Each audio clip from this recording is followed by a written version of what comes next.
Now.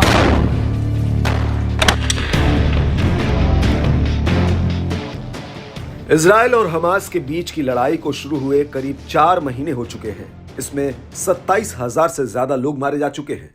America की सैन्य उपस्थिति और कूटनीतिक कोशिशों के बावजूद ये लड़ाई अब लेबनान, यमन, सीरिया, इराक और जॉर्डन समेत आसपास के 10 देशों में फैल चुकी है।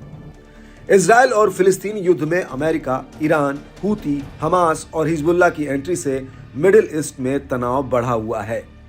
एक तरफ इजराइल और अमेरिका है तो दूसरी तरफ ईरान, हूती, हमास और हिजबुल्लाह है। ईरान समर्थित हिजबुल्लाह जिस तरह से इजराइल पर लगातार हमले जारी रखे हुए है, ऐसा लगता नहीं कि उन्हें रोकना इजराइल के लिए आसान होगा। अब जो खबर तस्वीरों के साथ आई है वो इजराइल की मुश्किल को और बढ़ाने वाली है।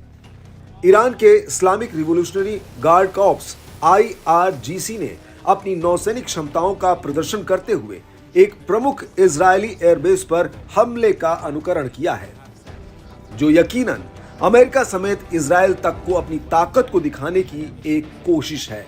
मंगलवार को सरकारी टेलीविजन पर प्रसारित फुटेज में दिखाया गया कि IRGC ने जहाजों और पनडुब्बियों से कई तरह के गोला बारूद दागे। इसमें लंबी दूरी की बैलिस्टिक मिसाइलों से सटीकता के साथ लक्ष्य पर हमला करते हुए दिखाया गया। IRGC के कमांडर इन चीफ हुसैन सलामी ने कहा कि फोर्स पहली बार किसी युद्धपोत से लंबी दूरी की बैलिस्टिक मिसाइलें लॉन्च करने में सफल हुआ है। उन्होंने कहा, यह नई उपलब्धि हमारे नौसैनिक प्रभाव और शक्ति की सीमा को किसी भी मनचाहे स्थान तक बढ़ा देती है, क्योंकि हमारे युद्धपोत महासागरों में किसी भी बिंदु पर हो सकते हैं। अब किसी भी ताकतवर के लिए कोई सुरक्षित जगह नहीं होगी जो हमारे लिए खतरा पैदा करना चाहते हैं। सरकारी टेलीविजन द्वारा दिखाए गए इस फुटेज में शाहिद महदवी से 2 लंबी दूरी की बैलिस्टिक मिसाइलें लॉन्च की गई। ये वो युद्धपोत है जो कई तरह की मिसाइलों, ड्रोन और रडार प्रणालियों को ले जाने में सक्षम है।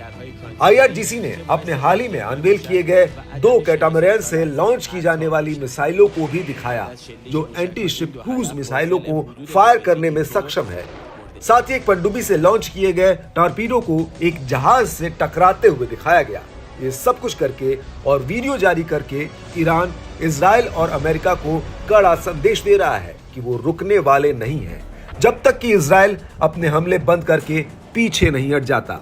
ये प्रदर्शन यमन में हूती के रूप में सामने आया है, जिन्होंने लाल सागर में अपने हमलों से तबाही मचा रखी है और अमेरिका समेत इजराइल के मददगारों के लिए चुनौती बने हुए हैं।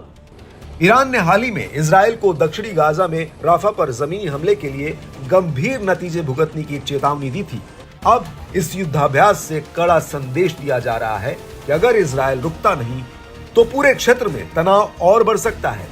हालांकि इजराइल और हमास के बीच चल रहे युद्ध को रोकने के लिए प्रस्ताव पर भी चर्चा जारी है, लेकिन प्रस्ताव की शर्तों को देखते हुए तत्काल कोई सहमति बनने के आसार कम ही दिख रहे हैं।